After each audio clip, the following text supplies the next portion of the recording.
نحمده ونصلي على رسوله الكريم أما بعد فأعوذ بالله من الشيطان الرجيم بسم الله الرحمن الرحيم رب اشرح لي صدري ويسر لي أمري واحلل عقدة من لساني يفقهوا قولي اللهم انفعني بما علمتني وعلمني ما ينفعني وزدني علما ربي يسر ولا توسر وتمم بالخير وبك نستعين يا فتاح يا عليم اللهم فقهنا في الدين اللهم قوينا في الدين ربي زدني علما آمین یا رب العالمین۔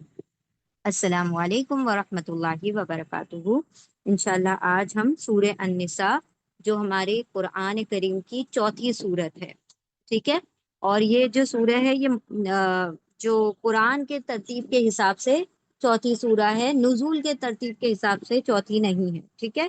یہ مدنی سورہ ہے، تو مدنی سورہ تو آپ صلی اللہ علیہ وسلم کے بالکل آخری زمانے میں جو نازل ہوئی ہیں ان سوروں کو مدنی سورہ کہا جاتا ہے، تو انشاءاللہ وہ بھی ہم دیکھیں گے کہ مدنی اور مکی میں کیا فرق ہے۔ تو سورہ النساء جو ہے بہت بعد میں نازل ہوئی ہے، یعنی مدینہ میں جانے کے بعد آپ صلی اللہ علیہ وسلم کی ہجرت کے بعد نازل ہوئی ہے، اور قرآن کی ترتیب جو قرآن کے اندر جو سیکوینس ہے، جو اللہ سبحانہ و تعالیٰ نے قرآن کے اندر ترتیب رکھی ہے، جیسے پہلے سورہ فاتحہ ہے، اس کے بعد سورہ بقرہ ہے، پھر سورہ آل عمران ہم نے پڑھی، پھر اس کے بعد یہ چوتھی سورہ ہے سورہ النساء، ٹھیک ہے۔ اور جو نزول ہوا ہے، جس طریقے سے نازل ہوئی ہے، وہ الگ الگ ترتیب ہے، کیونکہ ہم نے دیکھا ہے کہ سب سے پہلے کون سی سورہ نازل ہوئی، اقرا، یعنی سورہ علق نازل ہوئی تھی، لیکن وہ بہت بعد میں آتی ہے، آخری پارے میں آتی ہے۔ تو یہاں پر جو سورہ النساء ہے وہ قرآن کی ترتیب کے حساب سے چوتھی سورہ ہے، ٹھیک ہے۔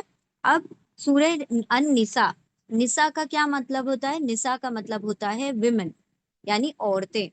امراۃن کا پلورل فارم ہے یہ نساء، ٹھیک ہے، امراۃن۔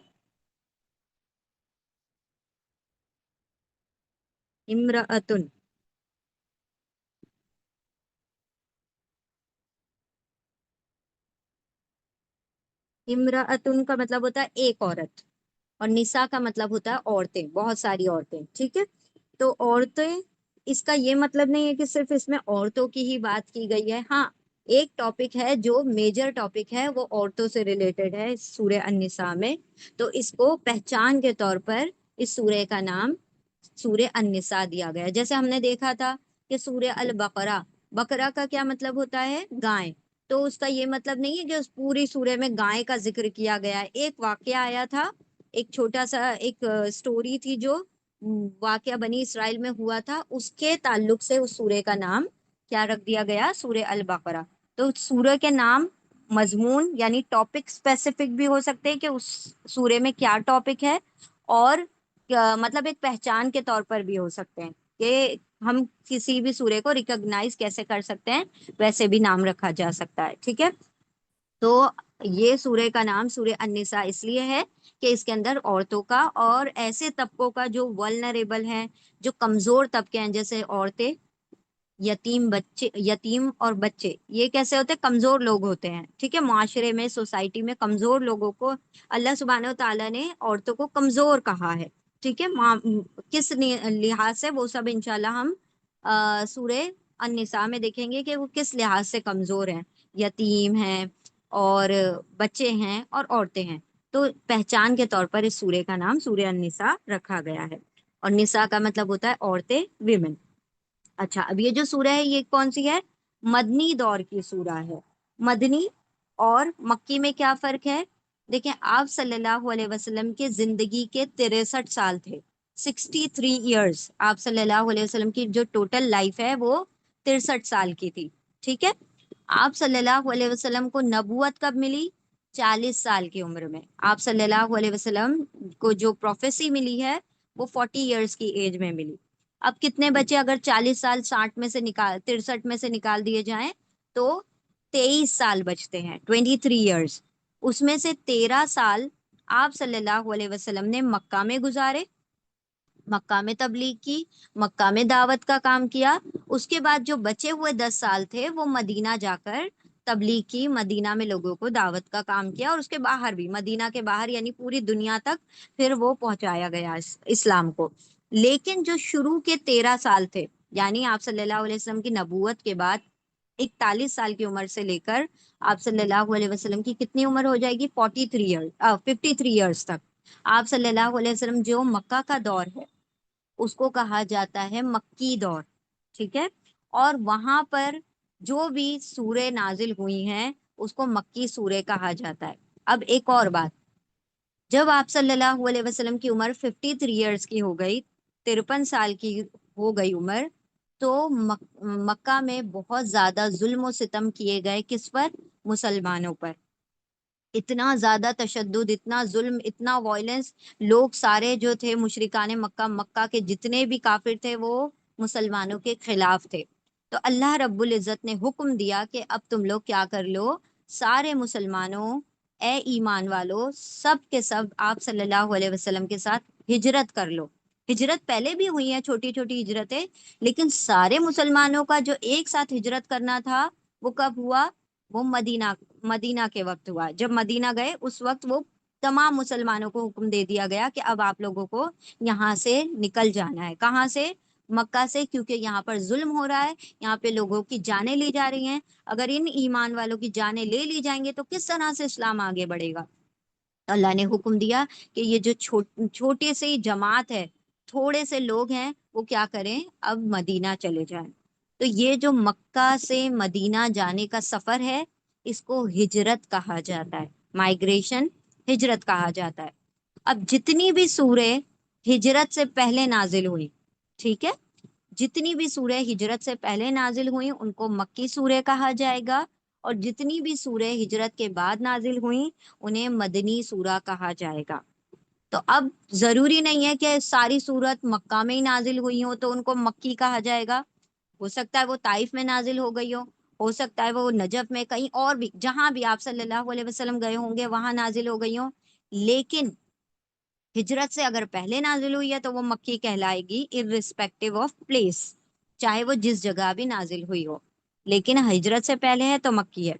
اب ہجرت کے بعد مدینہ میں اگر مدینہ پہنچ گئے تو ہجرت کے بعد جہاں بھی اب وہ سورہ نازل ہوگی، چاہے اب وہ مکہ میں آ کر بھی کیوں نہ نازل ہو گئی ہو، لیکن ہجرت کے بعد نازل ہوئی ہے تو وہ مدنی سورہ کہلائے گی، ٹھیک ہے؟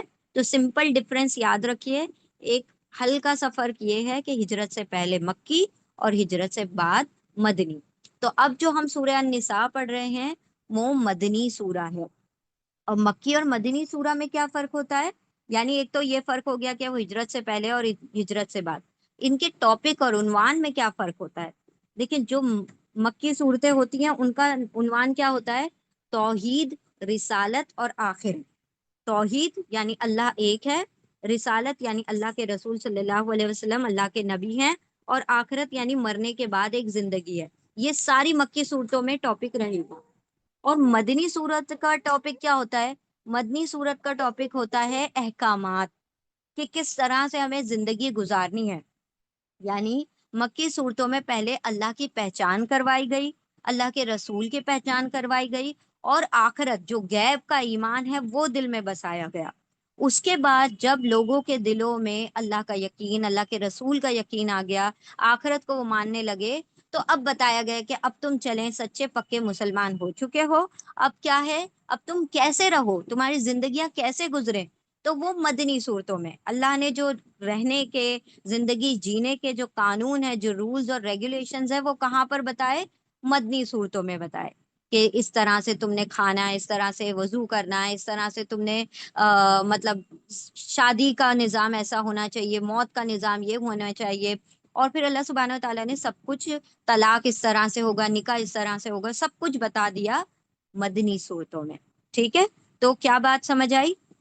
مکی صورتیں ہمیشہ کس بارے میں بتائیں گی؟ توحید، رسالت، آخرت، تین ٹاپک ہوتے ہیں مکی صورتوں میں۔ اور مدنی صورت میں کیا ہوگا؟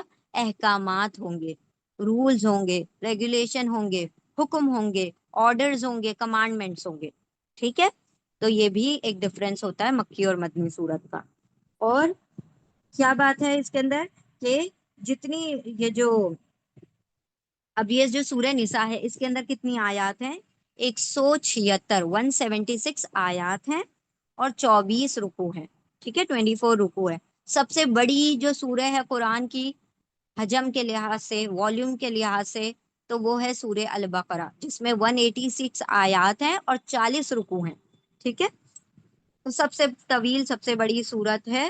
اور اللہ سبحانہ و تعالیٰ نے اس کے اندر پورے قرآن کا جسٹ، پورے قرآن کا نچوڑ تھوڑا تھوڑا شارٹ کر کے اس کو کیسے کیا، بلو پرنٹ کے طور پر دے دیا. تو اب یہ تھا شروعاتی بالکل ایک وہ تھے بات کہ سورہ نساء، نساء کا مطلب ہوتا ہے عورتیں. یہ مدنی صورت ہے. مدنی صورت مطلب جو ہجرت کے بعد نازل ہوئی، اور ہجرت کے بعد نازل ہوئی ہے تو ڈیفینیٹلی اس میں کیا ہوں گے، احکامات ہوں گے، کمانڈمنٹس ہوں گے، اللہ کے حکم ہوں گے کہ کس طرح سے زندگی جی جائے. پھر اس کے اندر کتنی آیتیں ہیں، 176 ورسز ہیں، اور کتنے رکوع ہیں، 24 رکوع پر یہ سورہ مشتمل ہے.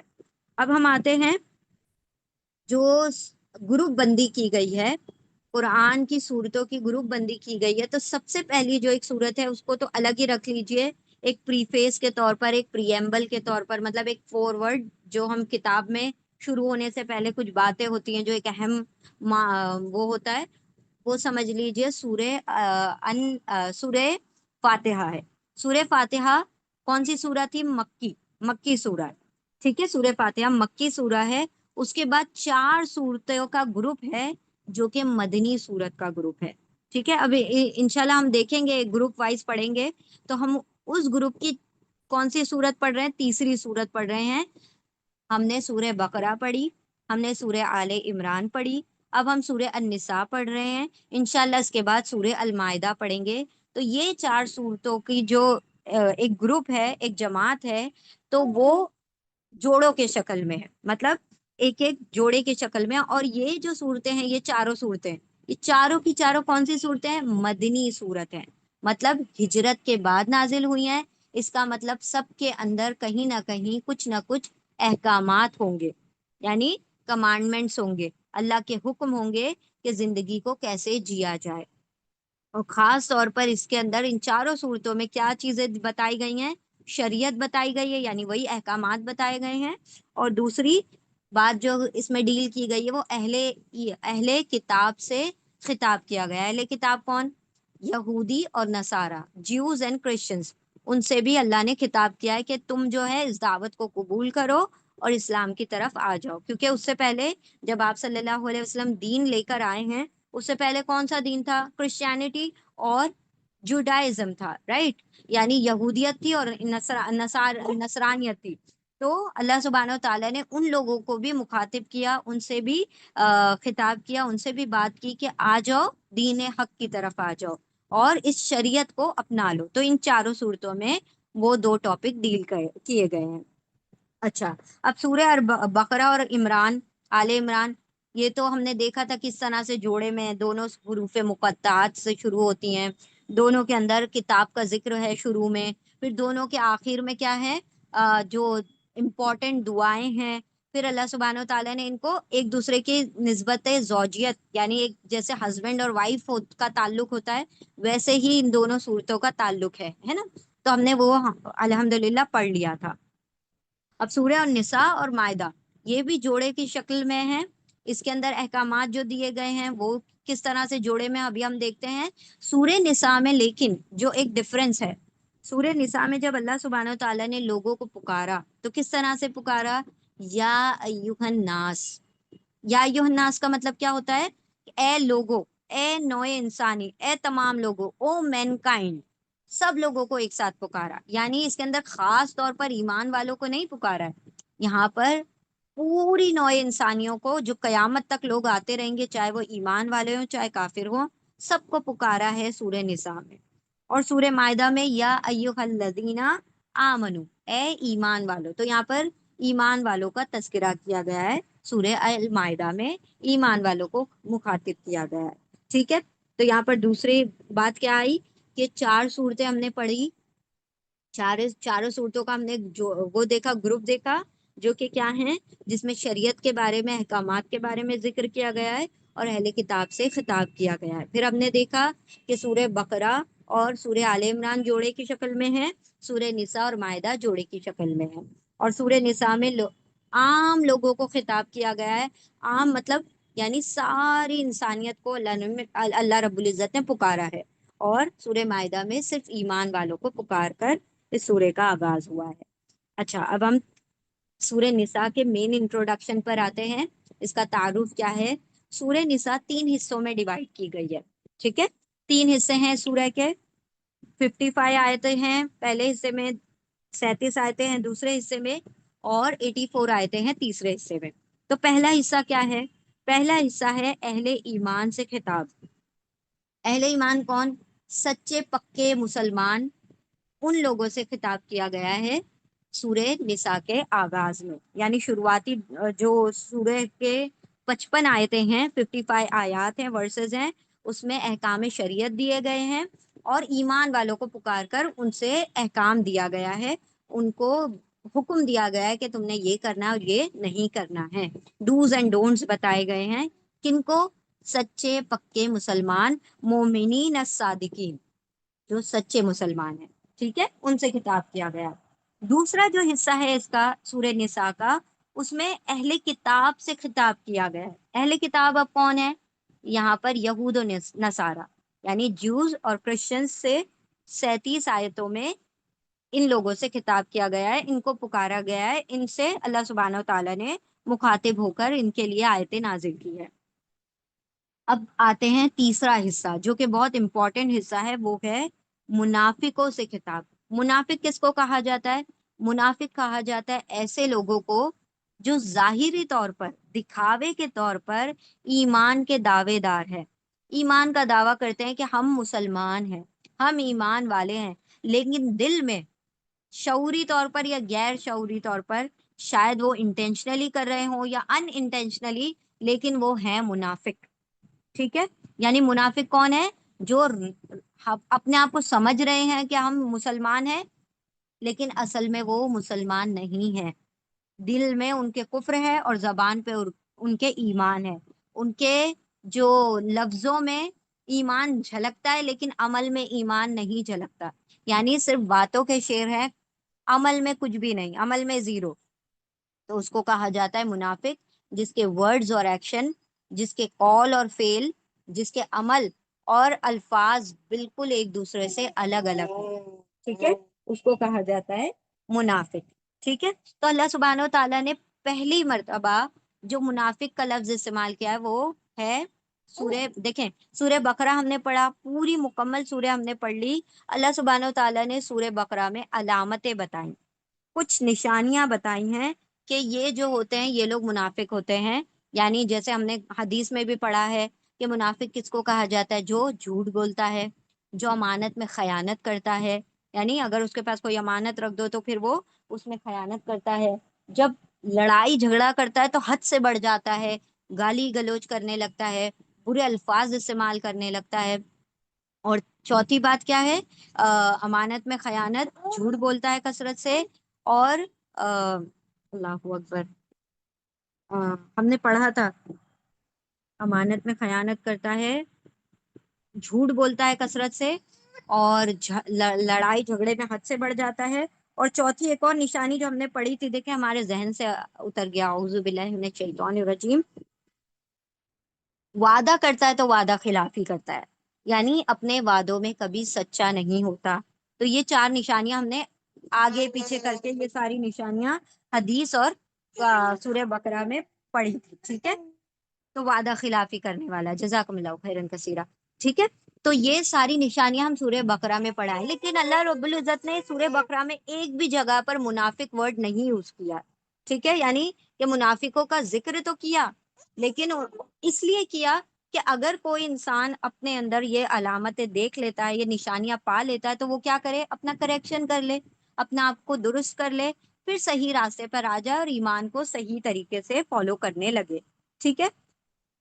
سورہ النساء میں باقاعدہ طور پر اللہ سبحانہ و تعالیٰ نے 84 آیتیں ہیں جو مخاطب کس طرح کیا؟ یا ایہا الذین آمنو، کہا تو ایمان والے ہی ہے، اللہ نے پکارا تو کیا کہا؟ اے ایمان والو، لیکن جب وہ ورڈز استعمال کیے، جو الفاظ استعمال کیے، اس سے پتا چلتا ہے کہ یہ اصل ایمان والوں کے بارے میں بات نہیں ہے، یہ ان لوگوں کے بارے میں بات ہے جو صرف منہ سے ایمان کا دکھاوا کر رہے ہیں، دل میں ان کے ایمان نہیں ہے. کیونکہ کچھ آیتیں ایسی ہیں کہ اگر ہم کہیں کہ اے ایمان والو، تو ایسا لگے گا کہ ایمان والے ایسا کر رہے ہیں. کیونکہ اللہ سبحانہ و تعالیٰ نے جب کہا کہ اے ایمان والو، ایک ایگزامپل ہم دیتے ہیں، اے ایمان والو، کیوں جب تم سے کہا جاتا ہے اس کے لیے، نماز کے لیے، تو تم کسمساتے ہوئے، سستاتے ہوئے مطلب اس کی طرف جاتے ہو. جہاد کے لیے کہا جاتا ہے تو تم اس میں سستی اور کاہلی دکھاتے ہو.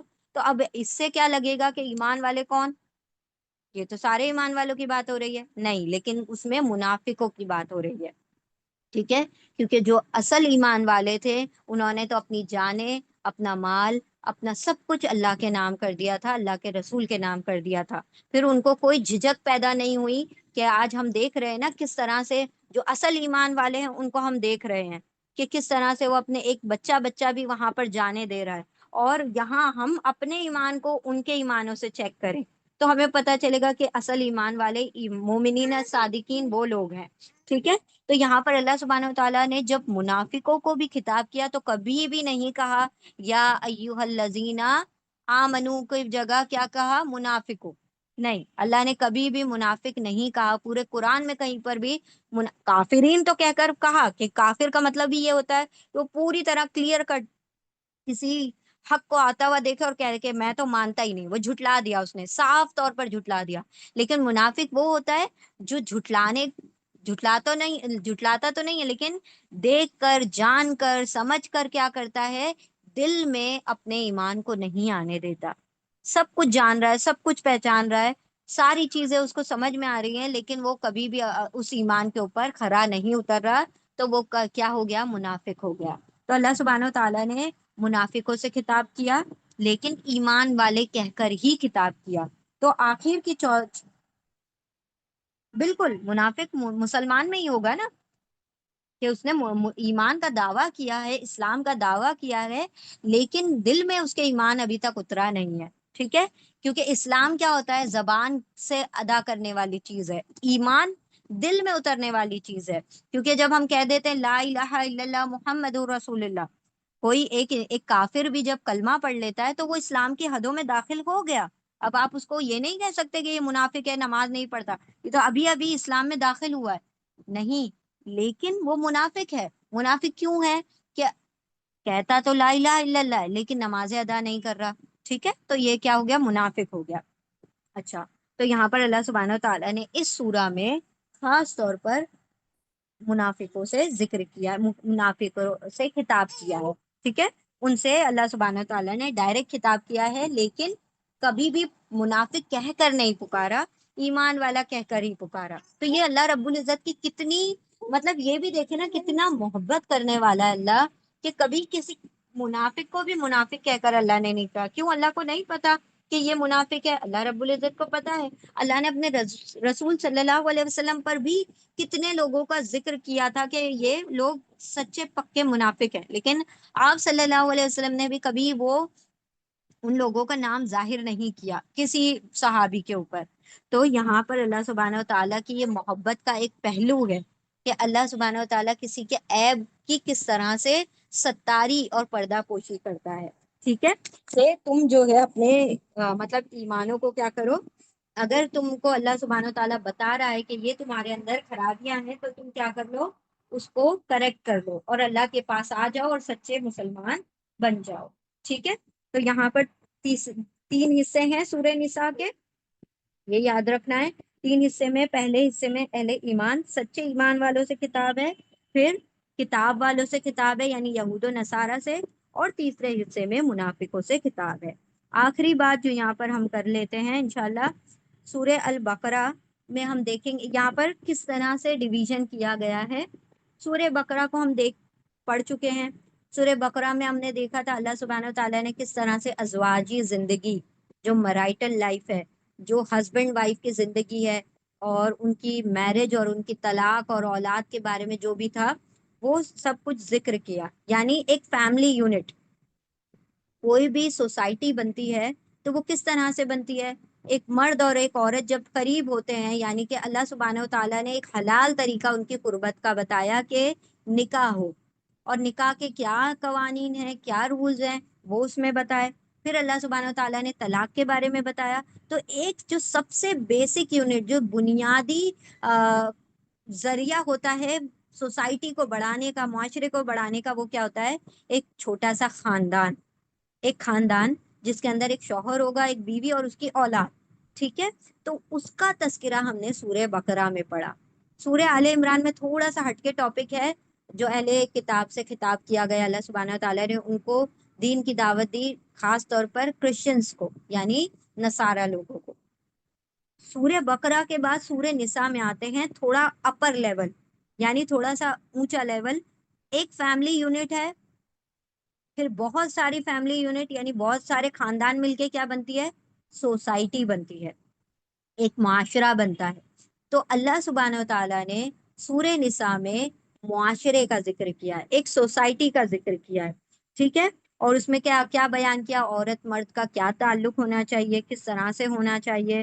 پھر اللہ سبحانہ و تعالیٰ نے اس ٹاپک میں کمزور طبقے کے جو لوگ ہیں، جیسے یتیم ہیں، بچے ہیں، عورتیں ہیں، ان کی ایمانسپیشن کی بات کی ہے. ان کو کس طرح سے مطلب ان کو کس طرح سے مضبوط کیا جائے، ان کمزور لوگوں کو کس طرح سے مضبوط کیا جائے تاکہ ایک مضبوط معاشرہ، مضبوط سوسائٹی بنے. اور تیسرا، سیکس ڈسپلن، یعنی جو جنسی بے راہ روی ہے اس سے بچانے کے لیے کچھ قوانین بتائے ہیں کہ مطلب ہر کوئی مطلب حرام سے کس طرح سے بچ کے حلال کی طرف آیا جائے. اور اللہ سبحانہ و تعالیٰ نے اس کے تعلق سے سورہ نساء میں بیان کیا ہے. ٹھیک ہے. پھر ہم آتے ہیں سورہ مائدہ. سورہ مائدہ اس سے بھی اوپر لیول ہے، یعنی اب بہت ساری سوسائٹی مل کے کیا بنے گی؟ ریاست بنے گی، اسٹیٹ بنے گی. یعنی دیکھیں، فیملی سے، بہت ساری فیملی سے کیا بنتی ہے؟ سوسائٹی. اور بہت ساری سوسائٹی سے مل کے بنتی ہے اسٹیٹ. تو اس طریقے سے اب اگر ہم اسٹیٹ بن رہے ہیں، ایک پوری بڑی سی اسٹیٹ بنی، جس طریقے سے آپ صلی اللہ علیہ وسلم مدینہ میں آئے تو مدینہ کیا بن گئی؟ ایک اسٹیٹ بن گئی نا. پورے مدینہ کا نظام کس طرح سے ہونا چاہیے، کس طرح سے لوگ مطلب وہاں کا قانون کیسا ہونا چاہیے، اگر کوئی چوری کرے، ڈکیتی کرے، کوئی زنا کرے تو ان کو کیا سزا ملنی چاہیے. تو یہ کیا ہو گیا؟ یہاں پر عدالتی نظام قائم میں آنا چاہیے، یعنی جوڈیشل سسٹم ہونا چاہیے، جج ہونا چاہیے، پھر وکیل ہونا چاہیے. وہ پورا جوڈیشل سسٹم اسٹیٹ کی ضرورت ہے. قانون کو پھر کس طرح سے کیا کیا جائے، مطلب امپلیمنٹ کیا جائے، عمل میں لایا جائے. تو سورہ مائدہ میں ہم دیکھیں گے کہ کس طرح سے قانون کو عمل میں لایا جائے. تو اس کے لیے اللہ سبحانہ و تعالیٰ نے عدالتی نظام کا ذکر کیا سورہ مائدہ میں. اور ریاست کا سسٹم یعنی جو اسٹیٹ سسٹم ہے وہ سورہ مائدہ میں ہم دیکھیں گے انشاءاللہ. تو سمجھ گئے آپ کس طریقے سے ترتیب ہے؟ بہت سمپل سا معاملہ ہے کہ ایک فیملی یونٹ یعنی جو ہسبینڈ وائف کا معاملہ ہے وہ سورہ بقرہ میں آ جائے گا. پھر بہت سارے ہسبینڈ وائف، بہت سارے خاندان مل کر، ان کی فیملی مل کر کیا بنے گی؟ سوسائٹی ملے گی، سوسائٹی بنے گی. سوسائٹی کا تذکرہ کہاں پر آئے گا؟ سورہ نساء میں آئے گا. اور سوسائٹی میں کمزور لوگ بھی ہوتے ہیں، کمزور لوگ کو مضبوط بنانا ہے تو اللہ سبحانہ و تعالیٰ نے اس کا ذکر کیا سورہ نساء میں. اب جب بہت سارے لوگ آئیں گے تو بہت سارے لوگ مل کے، محرم غیر محرم سبھی لوگ ساتھ میں ہیں، تو اللہ سبحانہ و تعالیٰ نے اس میں سیکس ڈسپلن بتایا کہ کس طرح سے کن لوگوں کے سامنے جانا ہے، کن سے پردہ ہے، کس کے ساتھ رہنا ہے، کس کے ساتھ نہیں رہنا ہے. اللہ سبحانہ و تعالیٰ نے کس سے نکاح ہو سکتا ہے، کس سے نہیں ہو سکتا، وہ سب کچھ کہاں بتایا؟ سورہ نساء میں بتایا. پھر اس سے اوپر جو سسٹم آتا ہے وہ آتا ہے اسٹیٹ سسٹم، بڑا بڑا نظام. بہت ساری سوسائٹی مل گئی تو اب اسٹیٹ بن گیا. اب بہت سارے لوگ ہو گئے تو ان کے لیے عدالت کا نظام چاہیے. تو اللہ سبحانہ و تعالیٰ نے سورہ مائدہ میں عدالتی نظام کا بھی تذکرہ کیا ہے. ٹھیک ہے. تو اس طریقے سے ہم نے یہاں پر اس کا انٹروڈکشن دیکھا. تو یہ بہت مختصر سی بات تھی، وہ ہم نے وقت اتنا لے لیا تو ایسا لگ رہا ہوگا کہ بہت ساری باتیں ہیں، لیکن ہم اس کو ریپیٹ کرتے ہیں ایک دم شارٹ اس میں انشاءاللہ. تو دیکھیں سورہ نساء چوتھی سورہ ہے، ترتیب کے لحاظ سے، قرآن کی سیکوینس کے لحاظ سے سورہ نساء چوتھی سورت ہے. ٹھیک ہے. نساء کا مطلب ہوتا ہے عورتیں، اور یہ مدنی سورہ ہے. مدنی مطلب جو ہجرت کے بعد نازل ہوئی ہے. ٹھیک ہے. ہجرت کے بعد نازل ہونے والی صورتیں چاہے جہاں بھی نازل ہوئی ہوں وہ مدنی کہلائیں گی. مدنی صورتوں میں ہمیشہ کیا ہوتے ہیں؟ کمانڈز ہوتے ہیں، حکم ہوتے ہیں، احکامات ہوتے ہیں. اور مکی صورتوں میں ہمیشہ توحید، رسالت اور آخرت کا ذکر ہوتا ہے. ٹھیک ہے. سورہ نساء میں 176 آیتیں ہیں اور 24 رکوع ہیں۔ پھر ہم نے دیکھا 4 صورتیں مدنی لگاتار ایک دوسرے کے بعد ایک آ رہی ہیں، سورہ بقرہ، سورہ آل عمران، پھر نساء، پھر مائدہ۔ یہ چاروں جو گروپ ہے وہ دو دو کے جوڑی میں ہیں، بقرہ اور آل عمران دونوں جوڑی میں، ان کے بہت ساری کیا تھی، سملیرٹیز تھی، بہت سارے ڈفرینسز تھے، بہت ساری سملیرٹی ہے، اس لیے ان کو جوڑا کہا گیا۔ پھر سورہ مائدہ اور نساء بھی جوڑے کی شکل میں، ایک میں سوسائٹی کے بارے میں بات ہوگی اور ایک میں اسٹیٹ کے بارے میں، یعنی ایک میں معاشرے کے بارے میں نساء میں بات ہوگی اور ایک میں ریاست کے بارے میں بات ہوگی سورہ مائدہ میں، ٹھیک ہے۔ اور اللہ نے سورہ نساء میں عام لوگوں کو خطاب کیا، یا ایھا الذین یا ایھا الناس، اے لوگو، او مین کائنڈ۔ اور جب اللہ سبحانہ و تعالیٰ نے مائدہ میں ذکر کیا تو اس میں یا ایھا الذین آمنوا، یعنی ایمان والوں سے خطاب کیا۔ کیوں؟ کیونکہ ایمان والوں کو اب کیا بتانے، رولز بتانے، ریگولیشن بتانے کہ دیکھو تمہاری جو اسٹیٹ ہے، جو تمہاری ریاست ہے، کس طرح سے اسلامی قانون پر چلنی چاہیے۔ تو اسی لیے اللہ نے ایمان والوں کو خطاب کیا۔ اور نساء میں پہلے ہی منافقوں کو الگ کر دیا، بتا دیا کہ یہ لوگ منافق ہیں، یہ لوگ مطلب جو ہیں اصل ایمان والے نہیں ہیں۔ پھر ہم نے دیکھا کہ اللہ سبحانہ و تعالیٰ نے کیا کہا، یہ جو سورہ نساء ہے اس کے 3 حصے میں اللہ سبحانہ و تعالیٰ نے خطاب کیا گیا۔ پہلے ایمان والوں سے، ایسے ایمان والے جو سچے پکے ایمان والے ہیں، 55 آیتیں ہیں اس میں، ٹھیک ہے، ان کو شریعت کے احکامات دیے۔ پھر اہل کتاب یعنی یہود و نصارہ، جوز اور کرسچن سے بات کی، 37 آیتوں پر مشتمل ہے یہ حصہ۔ تیسرا حصہ ہے منافقوں کے بارے میں۔ منافقوں کو ایمان والا ہی کہا گیا، لیکن ان کی آیتیں جس طرح سے آئیں گی اس سے پتہ چلے گا انشاءاللہ کہ وہ منافق ہیں۔ اللہ سبحانہ و تعالیٰ نے ان کی علامتیں ان آیتوں میں ظاہر کی ہوں گی، 84 آیات پر وہ مشتمل ہے۔ سورہ آل بقرہ میں ہم نے ان کی علامتیں، ان کی نشانیاں دیکھ لی، اور اللہ سبحانہ و تعالیٰ نے اس سورہ میں ان کو کھول کر ایک دم واضح کر کے بتا دیا کہ یہ لوگ منافق ہیں، ٹھیک ہے۔ اچھا، اب سورہ بقرہ، سورہ نساء اور سورہ مائدہ میں کیا ریلیشن ہے، کیا تعلق ہے؟ دیکھیں، ہم جب قرآن کی آیتیں پڑھتے چلے جاتے ہیں تو ایک ایک آیت پڑھیں گے تو ہمیں ایسا لگے گا کہ ارے یہ ایک آیت کا تو تعلق دوسری سے ہے ہی نہیں، دوسری کا تو تیسری سے آیت ہے ہی نہیں، تو چوتھی آیت تو کچھ اور بول رہی ہے، پانچویں آیت تو کچھ اور بول رہی ہے۔ لیکن جب ہم اس کو اوور آل اسٹڈی کرتے ہیں، جب ہم اس کو پورا ایک مکمل طور پر پڑھتے ہیں، تب پتہ چلتا ہے کہ ہر سورے کا دوسری سورے سے بھی تعلق ہے، ہر آیت کا دوسری آیت سے بھی تعلق ہے، ٹھیک ہے۔ تو دیکھیں یہاں پر اگر ہم دیکھیں گے، ہم سیوکس میں جب ہم بچپن میں ہوتے تھے تو ہم سیوکس پڑھتے تھے، معاشیات پڑھتے تھے، اور جو ہسٹری پڑھتے تھے تو وہ کیسے ایک دوسرے کے تعلق بتاتے تھے کہ یہاں سے پنچایت بنے گی، گرام پنچایت بنے گی، پھر اس کے اوپر وہ اسٹیٹ بنے گی، ریاست بنے گی، پھر وہ اور کچھ بنے گا۔ اسی طرح اللہ سبحانہ و تعالیٰ نے سورہ بقرہ میں ایک پہلے فیملی یونٹ کے بارے میں، یعنی ایک خاندان کے بارے میں بتایا کہ دیکھو شوہر اور بیوی کس طرح سے قریب آئیں گے اور کس طرح سے اللہ سبحانہ و تعالیٰ ان کو اولاد دے گا اور ان کا ایک نظام ہوگا۔ پھر بہت سارے خاندان مل کے ایک معاشرہ بنے گا، ایک سوسائٹی بنے گی، اس کو کس طرح سے ہینڈل کرنا ہے۔ پھر بہت ساری سوسائٹی مل کے ایک ریاست بنے گی، اس کو کس طرح سے ہینڈل کرنا ہے، ٹھیک ہے۔ تو بقرہ میں فیملی یونٹ یعنی آئلی نظام، فیملی سسٹم بتائے گئے ہیں۔ پھر سورہ نساء میں سوسائٹی کے تعلق سے، معاشرے کے تعلق سے۔ پھر سورہ مائدہ میں اسٹیٹ کے تعلق سے، یعنی کہ ریاست کے تعلق سے اللہ سبحانہ و تعالیٰ نے بیان کیا، جس کے اندر عدالت کے نظام کو بیان کیا۔ الحمدللہ یہ ہمارا انٹروڈکشن مکمل ہوا۔ ہم امید کرتے ہیں کہ منڈے کو بہت زیادہ تعداد میں آپ لوگ بھی جوائن ہوں گے، اور آپ اپنے فرینڈس کو بھی، کیونکہ منڈے سے ہم لوگ کیا کریں گے، آیات سٹارٹ کر دیں گے، ٹھیک ہے۔ تو کوشش کیجئے خود بھی جوائن ہو جائیے اور دوسرے لوگوں کو بھی جوائن کروائیے۔ جزاکم اللہ خیرن کثیرا۔ سبحان اللہ وبحمدہ، سبحانک اللہم وبحمدک، نشہد ان لا الہ الا انت، نستغفرک ونتوب الیک۔ سبحان ربک رب العزة عما یصفون، وسلام علی المرسلین، والحمد للہ رب العالمین، برحمتک یا ارحم الراحمین، آمین یا رب العالمین۔ جزاکم اللہ خیرن کثیرا۔ السلام علیکم ورحمۃ اللہ وبرکاتہ۔